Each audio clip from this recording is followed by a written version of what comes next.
Greetings and salutations, friends, and welcome back to more Total War Warhammer with the dwarves and our unwelcome visitors. Well, at least this battle should be a hell of a lot easier than the last one, so that's something.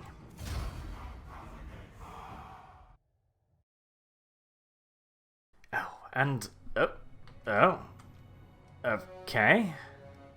I don't think this is what's supposed to be happening. I'm pretty sure this is in fact not what is supposed to be happening. Right, let's try that again.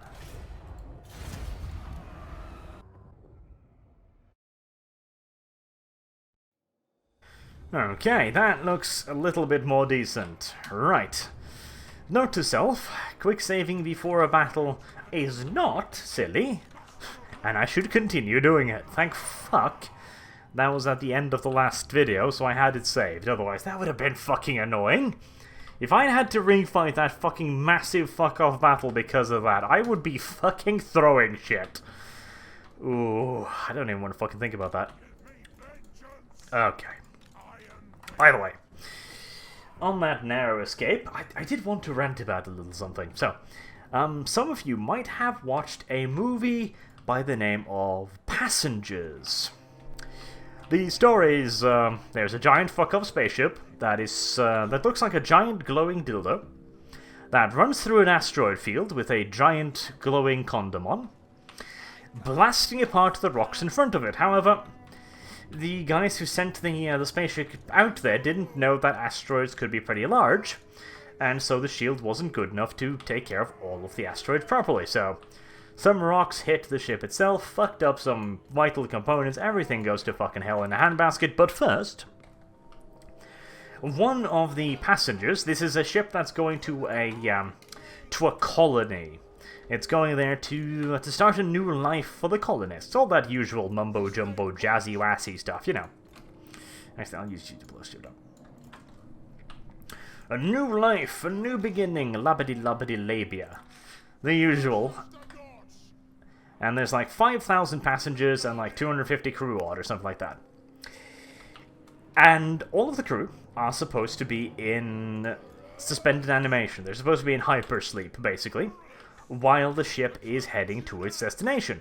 Because the trip is like 130-year fucking long. It's a fair bit of a distance. And of course, you don't want to be raising children on this ship or anything, because that'd be silly. So, one guy wakes up. But the ship has only been on its way for 30 years. Which means that he's got 90 fucking years to kill before he arrives at the destination. And for some mysterious reason, this company has such complete and utter faith in their cryostasis technology that they simply didn't fucking bother to add in any manuals or anything, you know, in case someone would wake up.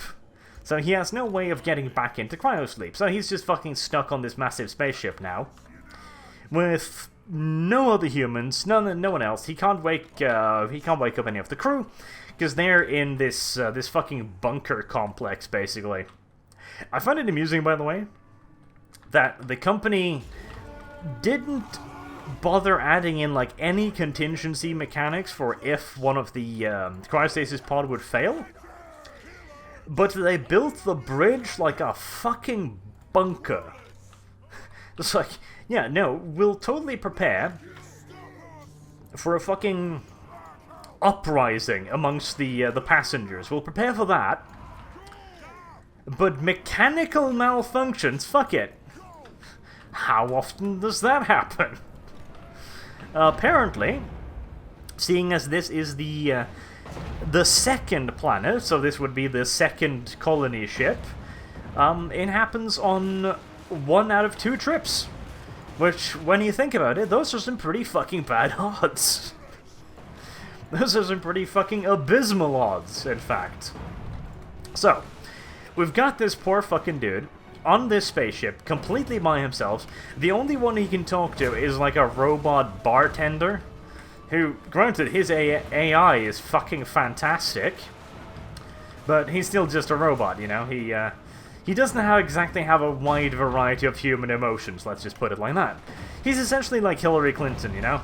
Looks good on the outside, well, not even that these days, but there's basically no human inside. You're gonna climb the fucking walls, aren't you, you little shits? Yes, you are. Of course you fucking are, dirty whores. So, what happens to a human that is entirely isolated from everyone? No other human companionship whatsoever. Well, the answer is rather obvious. The human goes fucking batshit insane. Not a great surprise there. Okay, you get off the fucking walls. I don't want any of you to get caught up in wall fighting, so you just all get the fuck off. Get. Run. And you two will take over their positions. Now, luckily, the ship was built to, the passengers were supposed to be awoken, like, 4 months, I think it was, before the ship was supposed to arrive at this destination. So there's plenty of food on board and stuff like that. There's plenty of facilities for, like, a single person, so he's not in danger of starving or anything like that. But, of course, he has no one else. No one to talk to, no one to speak with. Absolutely no companionship whatsoever. Zero, sip, nilch, none, except for the robot bartender. That's fucking it. And, well, it's a robot bartender. There are some pretty obvious limitations as to the companionship factor of said robot bartender.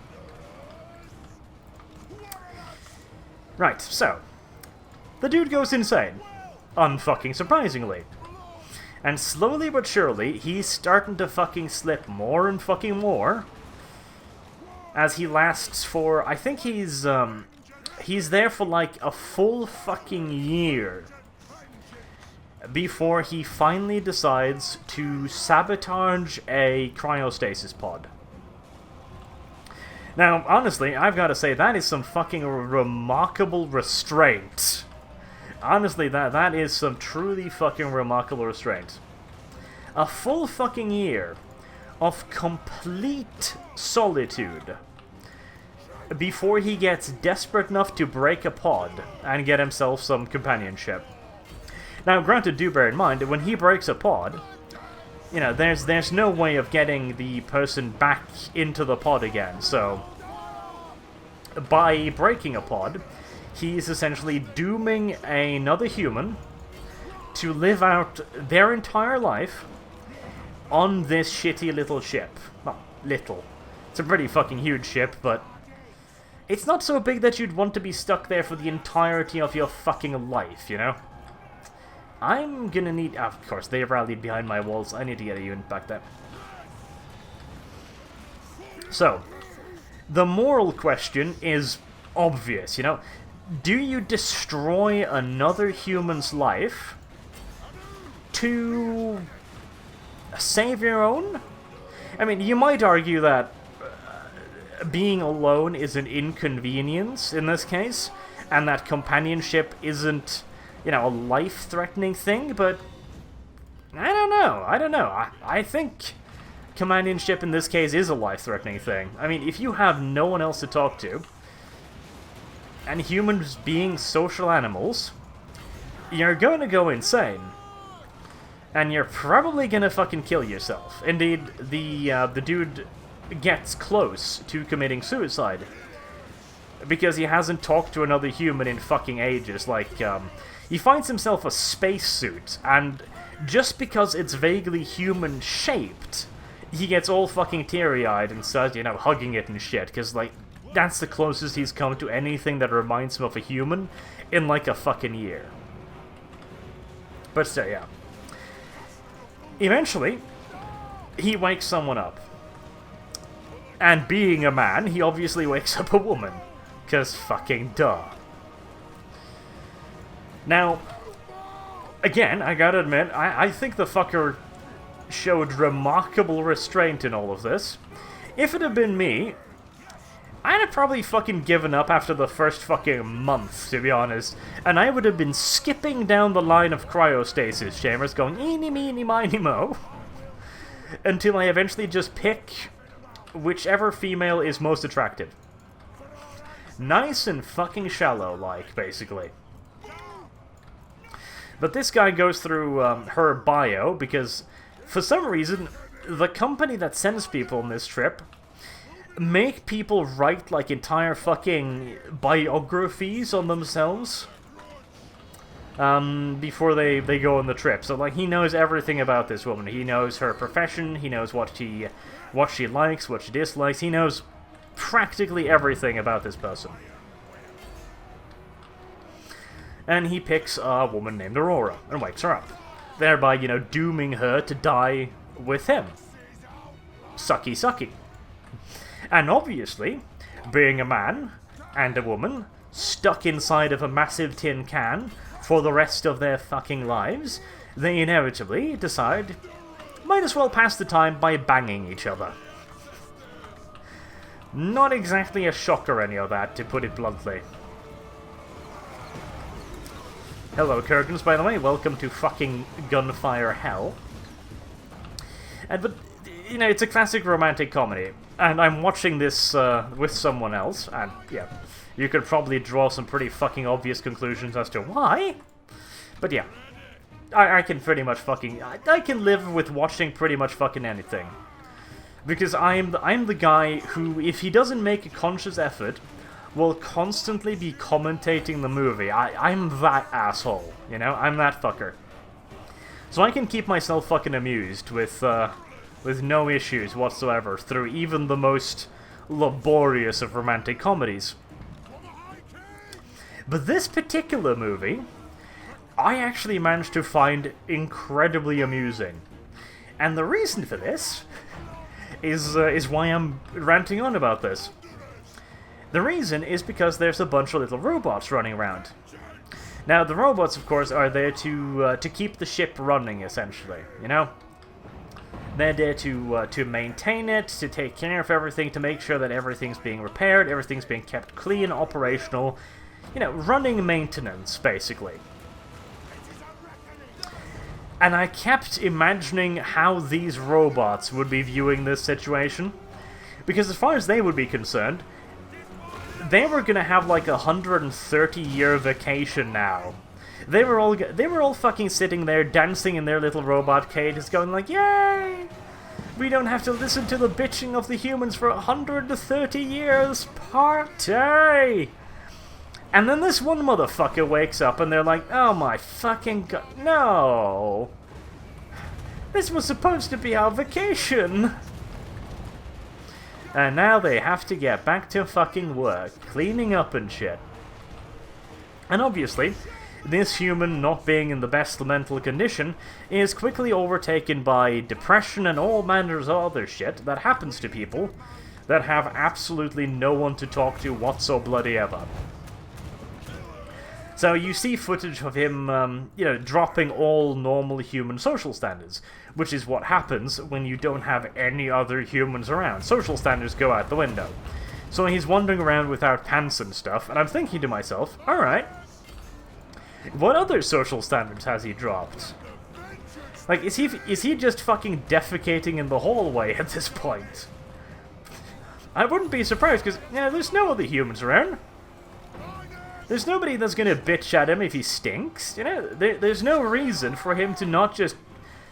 Whenever he needs to shit, he doesn't have to go back to his billet, you know? His place in the ship. He'd probably just fucking squat over and go like, flah. And that'd be fucking it. That'd be fucking it right there. So I'm imagining the fucking robots just absolutely disgusted by this shit. They're just running around like, rejoice, R7D1211! The primate hasn't shat on the floor in a full 3 hours! Oh, praise the Omnissiah! I was getting fucking tired of picking up human feces all the time. Just as a monotonous voice goes over the loudspeaker, attention! Feces detected in Sector 7B. Cleaning crew required. And in the darkness of the little robot cubicle, all you can hear is, no!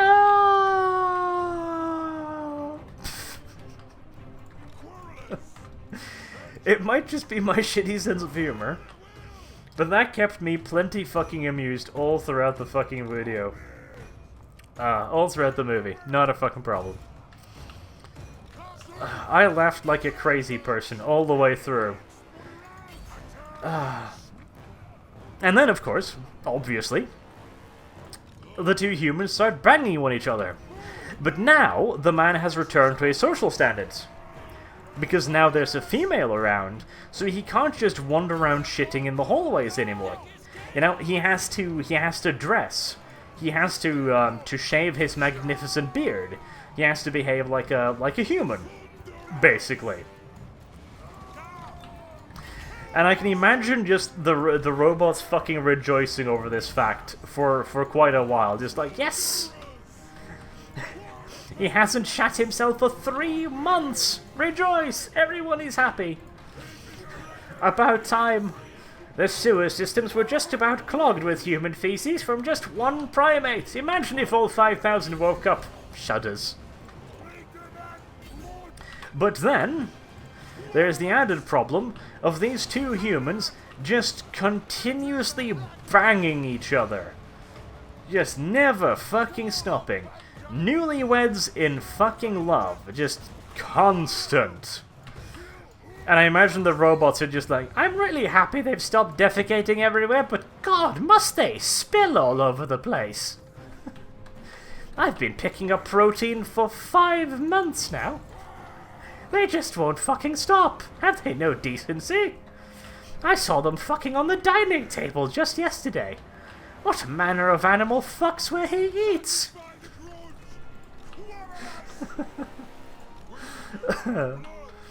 Poor little robots must just be completely fucking distraught by all of this, not getting it. And of course they're not sentient robots at all, they're just fucking cleaning bots, but that is what got me through the fucking movie. Those fucking robots. The plight of the robots. The true victims of the movie Survivor. It's the robots, no fucking questions in my mind. They are the true victims. They had to suffer through that shit. The fucking humans could live happily. They were just wandering around in a ship, eating sushi and stuff, eating delicious food, while the fucking robots had to deal with this. By the way, they only stored enough food for like 4 months. Like, granted, this is only 2 people, but you know, that's a lot of food. I'm assuming they just saved up fuck tons, or maybe this is the robot's revenge. There's a lot of protein in human spunk. And maybe, just maybe, the chef robot is starting to run out of ingredients. You know? Kill 2 birds with 1 stone. And so I sat the whole movie through just fucking thinking of this shit. Laughing like a maniac. Like, the 2 characters were having an emotional moment on screen. You know, they were in the newlywed phase before the female obviously figures out that he woke her up and she goes complete psychopath in his ass and tries to stab him in his sleep and shit. Because, of course, drama. Oh, hello. Where? How the fuck are these guys allowed to... Oh, they're actually routing. Oh, interesting.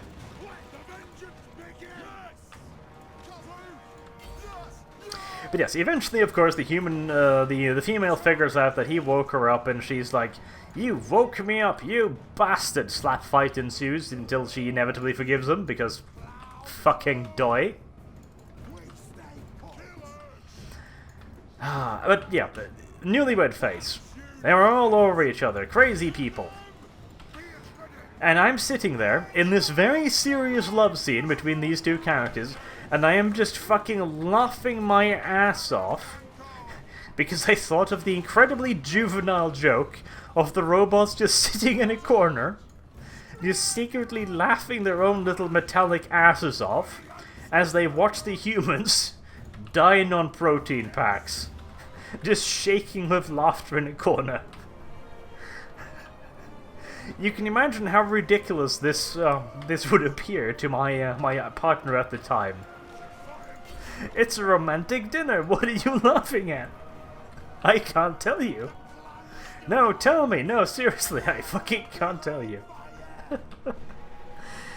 I am a horrible human being.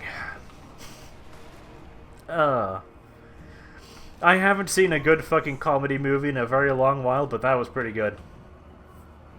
The last good comedy movie I saw was, what was it called? Was it called The Ark? You know, the one with, like, Russell Crowe and Emma Watson, about, you know, the building of the Ark and stuff. That was also a fucking sweet-ass comedy movie. For all the fucking wrong reasons, but nevertheless, a fucking amazing comedy.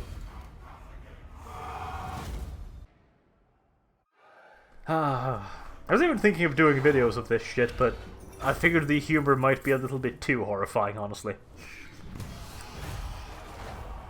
Was it The Ark? I can't fucking remember now. Do I fight this? I probably should, because I need to minimize the casualties since there's an army of necromancer dwarves coming. Oh, but let's start remembering to quick save from now on, just so we don't get more fucking bugs like that.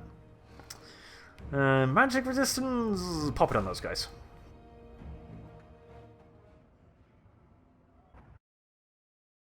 Was it the Ark, though?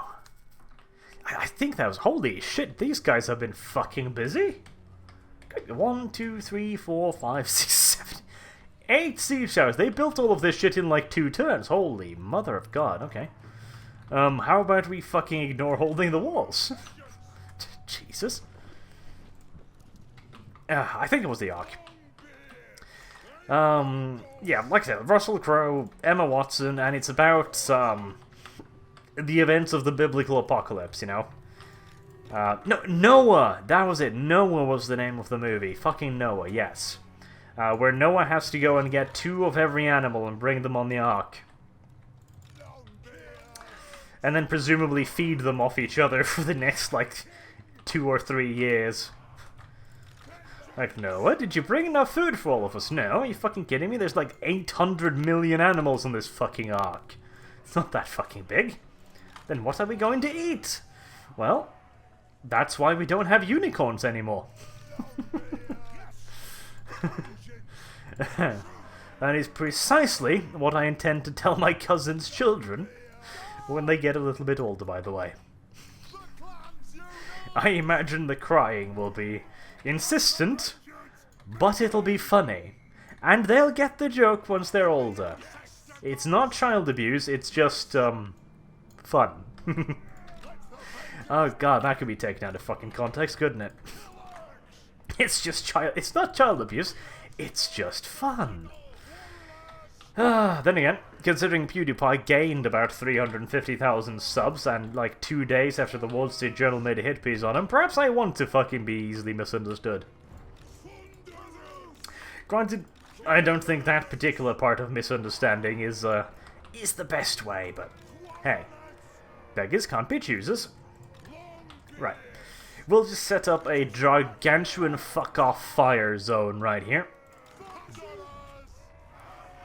And we'll shoot the shit out of anything that tries to come down here. There we are. Yeah. Oh, hello, there's more of you. Alright. Right, you can get behind those again then, I guess. But yeah, Noah was a very good comedy movie. Again, very, very unintentionally. But it had such amazing scenes. Like, Noah and his, I think it's 2 children, are walking through the desert when they randomly come across an Emma Watson lying in the road. And the eldest is like, oh look, it's an Emma Watson lying in the road. Can I keep her, Daddy? And Daddy's like, of course, it's an Emma Watson. I wouldn't let such a creature die in the desert. And so they adopt Emma Watson, and she becomes the eldest brother's rape toy, essentially. Basically, they shoot this scene where Emma Watson is running through the forest, and it's shot in such a way as to make it look like she's running from something. You know, it's very dramatic. You know, she's running through the forest, looking behind herself, all scared like, until she gets caught. You know, the camera rushes up against her like a little scream, like "Rawr!" And she gets knocked over, and it's Noah's eldest son who proceeds to fuck the living shit out of her. So I'm just like, okay. She looked genuinely scared there for a while. Am I entirely sure she wasn't actually running away? Like, I know this looks like innocent teen play now, but a moment ago, that bitch was running for her fucking life. And then, the youngest son, who doesn't have an Emma Watson, poor soul, he's like, but father, what shall I fuck? And Noah's just like, your hand, son. And the best part, the youngest son's name is Ham. It's fucking Ham. Poor Ham. Grieve for Ham. For he shall ever remain a virgin. Unless he fucks his mother or his now sister, basically. Oh, poor Ham. Ham is the true victim. He is the true victim of movies ever. Poor Ham.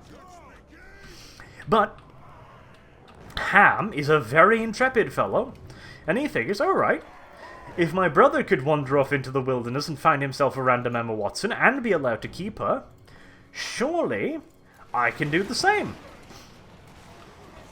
And so he too goes off in search of his very own Emma Watson in the wilderness, and he finds one. Well, it's not an Emma Watson, but he finds a relatively attractive teenager in the woods.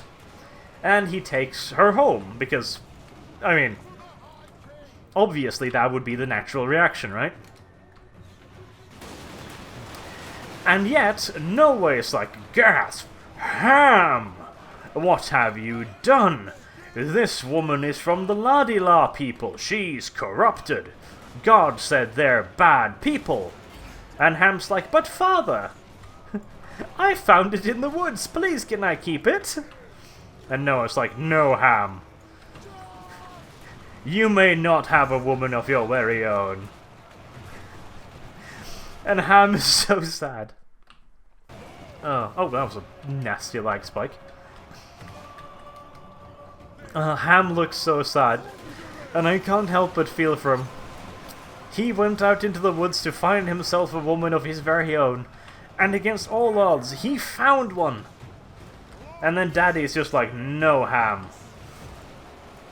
No woman for you. Like, that's just fucking cruel and unusual. How could you do this to your son, Noah? Like, that's just disgusting, you know? Not giving Ham a woman. He even found her himself, and he can't keep her. It is a true tragedy. That's what it is. It's a tragicomedy, I believe is the term. Right, you fucker needs to run away. The firing line is working out pretty goddamn well, I gotta admit. I suspect this might be my go-to tactic from now on, because this is pretty fucking effective. Fall back a little bit, please. Right, now you run back there. It's a genuinely fucking funny movie. Again, you just need to approach it from the right perspective. You need to view it through the lens of comedy, and it becomes a fantastic movie. If you don't view it through the lens of comedy, it's pretty shit. But what are lenses for if we can't use them to laugh like little bitches at a boy named Ham getting refused the very vagina that he himself discovered in the forest while taking a walk. Oh, hello there, aspirants. Yeah, I don't think you're going to be getting down here. Well, you can try, but it's pretty fucking pointless. Yeah, this whole fucking murder zone strategy is, it's pretty good. Oh, hi there, you have even less armor than your predecessors. Let's see how long you last. They can't even move forward just due to the sheer amount of shit slamming into them. Fucking beautiful.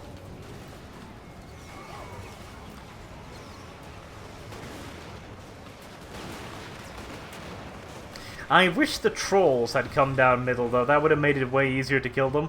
Because now I have to kill them with melee units, which is going to cost me way more casualties, but oh well. Ah, comedy movies. I generally have to make my own comedy, because I'm really fucking picky when it comes to comedy. I prefer, like, dark, cynical comedy. A little highbrow, a little sophisticated, just a smidgen, and, again, it needs to be a little... It needs to be a little bit more than just, you know, fart jokes, etc. I can't find that amusing. Like, the movie Idiocracy, that's a movie that I really liked. It's a frighteningly possible future in this day and age. But I didn't find it particularly funny, you know? I find it to be a good movie because of its, quote-unquote, a message, rather than really it being a good comedy as far as I was concerned. What comedies do I like? Blackadder, the British comedy series. Anyone who hasn't seen Blackadder, do yourself a service and just go and get all of the seasons of Blackadder. Or no, actually no.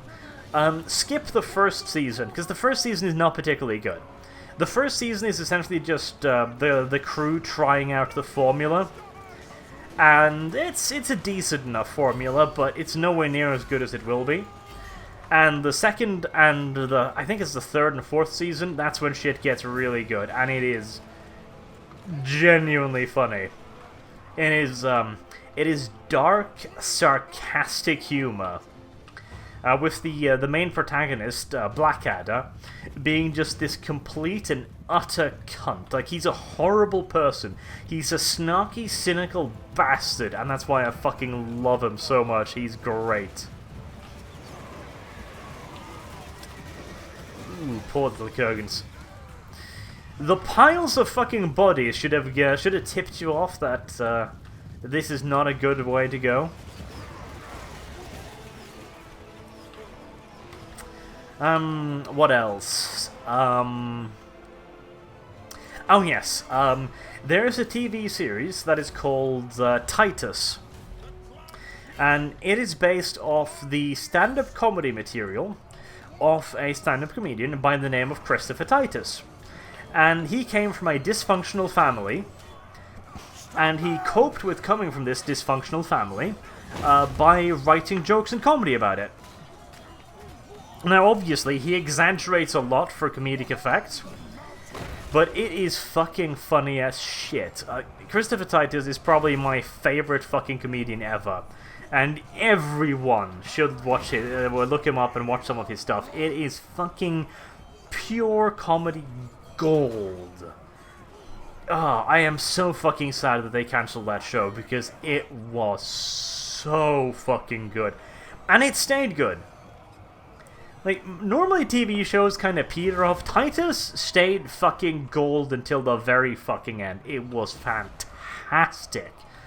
God, it was good. I am so sad Christopher Titus isn't really making material anymore. It's... ugh. De-fucking pressing.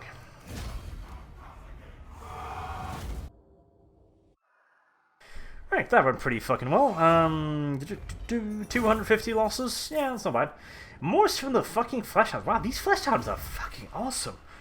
Like, I maintain that the fucking Chaos Hounds and stuff are the best units in the game, but clearly Flesh Hounds are the best unit in the game now. They're clearly awesome little shits. I mean, they fought Longbeards straight up, like front to fucking front, and they killed 60 of them. That's fucking good. Lots of enemies killed in battle. Yep, yep, yep. Right, how about you fuck off? And you fuck right the fuck off. Ooh, perfect. Nice. That could not have gone better. That allowed me to kill all 3 stacks. Oh, that was beautiful. That's 3 stacks that I'm not gonna have to... Alright. Chase down. These random leg spikes is having me a little concerned. That's tiniest garrison. Kill, sack. Get stuff. Occupy. Lovely.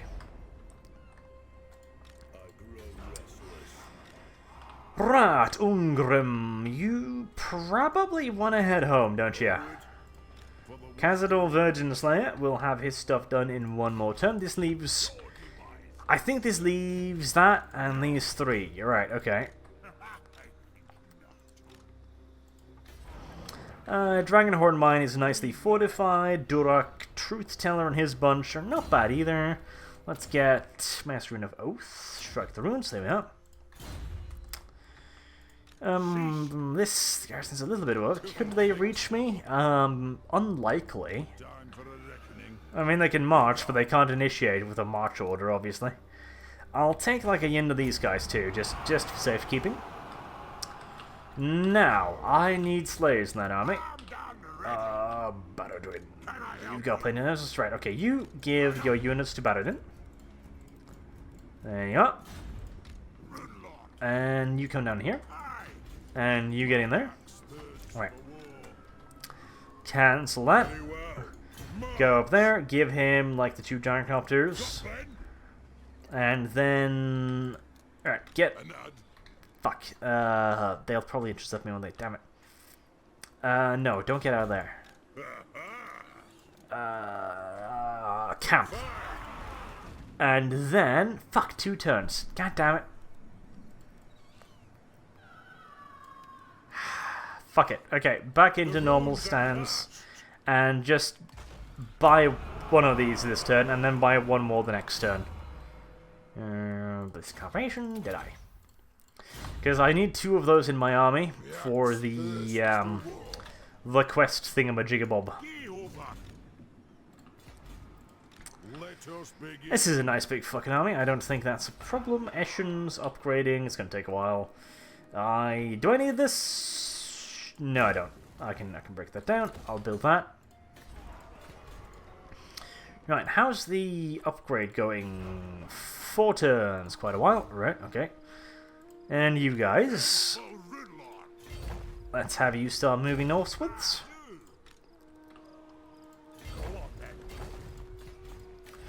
Ankarul Migdal. We'll break that down. We'll want a fortress down there, probably. Because, again, I'm still worried about the beastmen just popping out of nowhere and starting attacking these settlements far to the south. Because that shit be fucking annoying. That should be real fucking annoying. How are we doing up here? Pretty good. Mount Gunbad. I'll upgrade that again. And then maybe I could send these guys over to Grum Peak instead. Well, it's going to be a while until I can upgrade Grum Peak. If the vampires decide to push south, I'm going to have to go hope that they're going to go for Mount Gunbad. Because if they go for Grum Peak, I'm not going to be able to hold it. Zufbar will build an iron smelter there. That's an army heading for Karagdroman. I expected as much, but it's defended, so that's not a problem. In fact, I should pop a lord in there. You will do. Get in there. And let's get you some combat upgrades. There we are. Lovely, lovely, lovely. Akendorf. Let's get walls, because this will be a potential choke point. Goat pasture, yeah. We'll certainly have a goat pasture, and we'll have an alehouse, because, obviously. Barakvar, 2 turns into that. Let's upgrade the die makers. And let's upgrade that as well, why not? Right, 12,000. I'll probably not spend any more than that. I want to try and keep. I want to keep some money in my back pocket, just in case. Now, you know what I'm going to do now? I'm going to go over all of my characters. And I'm just going to get rid of everything. Because I'm probably not going to get attacked just yet. In fact, you know, I'll finish up the episode there, and I'm going to go over all my characters, and I'm going to take away all of their gear, and I'm going to hand it out in a way that actually makes sense. So, slightly shorter episode than usual, but you got a couple of what I hope would be mildly amusing movie nonsense talk. So, until next time, I have been Arsh. Thank you very much for watching, and I do hope to see you again soon. Have a good day.